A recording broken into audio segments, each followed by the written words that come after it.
জব্বার মোড় বা ভোক্তা অধিকারের যিনি নির্বাহী ম্যাজিস্ট্রেট, তিনি অভিযানে গিয়েছেন, তাকে ব্যবসায়ী চ্যালেঞ্জ করছে এবং তাকে থ্রেট দিয়ে তাকে সরিয়ে দিয়ে ভয়ভীতি দেখানো। সেই ভয়ভীতি দেখানোর পরিপ্রেক্ষিতে আপনারা কি ব্যবস্থা নিচ্ছেন বা নিবেন কিনা, এরকম যদি পরিস্থিতি ম্যাজিস্ট্রেটকে ফেস করতে হয়, এই বাজার কিভাবে কি হবে?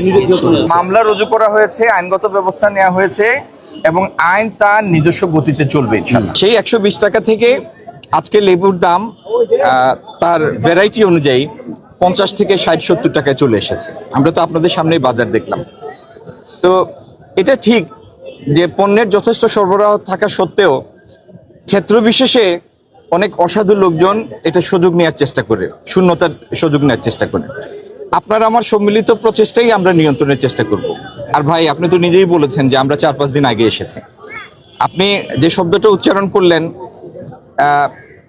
বাজার যেন কোনো নির্দিষ্ট কয়েক ব্যক্তির হাতে নিয়ন্ত্রিত না হয়, এই দিকে আমাদের দৃষ্টি আছে, কিন্তু কার্যকর পদক্ষেপ নিয়ে আপনাকে গুণগত পরিবর্তন দেখানোর জন্য একটু সময় লাগবে এবং আশা করি সেই সময়টা আপনি মঞ্জুর করবেন।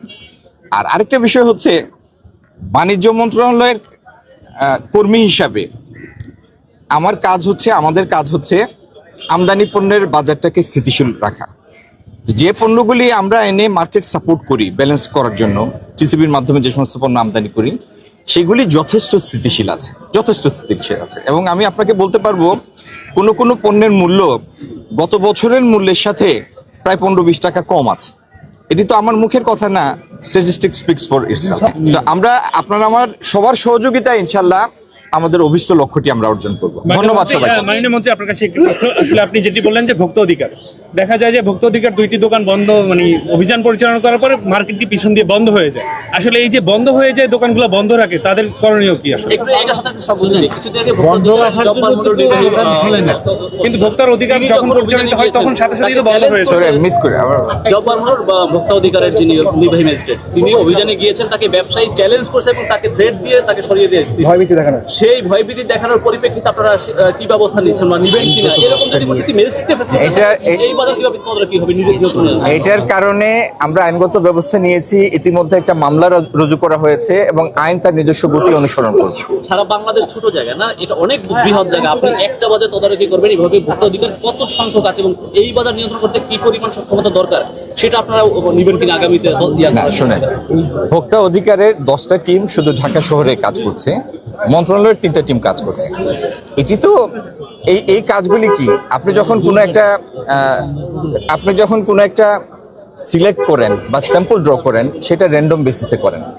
এখন ঢাকা শহরের প্রত্যেকটা বাজার বা প্রত্যেকটা দোকানে সরকারি লোক একসাথে যেতে পারবে না, এটা সম্ভব না, বাস্তব না।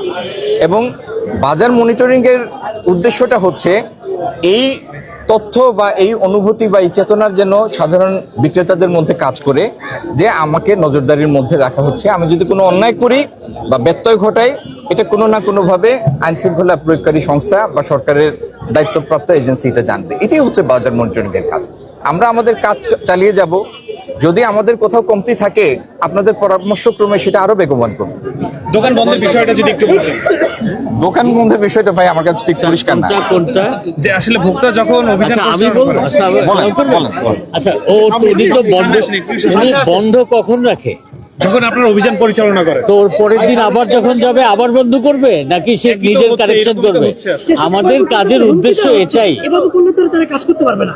এদের বিরুদ্ধে কি ব্যবস্থা নেবেন? সেগুলোর ক্ষেত্রে স্যার একটু আগে বললেন যে আইনগত ব্যবস্থা নেওয়া হয়েছে। আপনি যে একটা নির্দিষ্ট ঘটনার কথা উল্লেখ করলেন, সেখানে আইনগত ব্যবস্থা নেওয়া হয়েছে, মামলা রুজু করা হয়েছে, আইনগত ব্যবস্থা নেওয়া হয়েছে এবং আইন তার নিজস্ব গতিতে চলবে।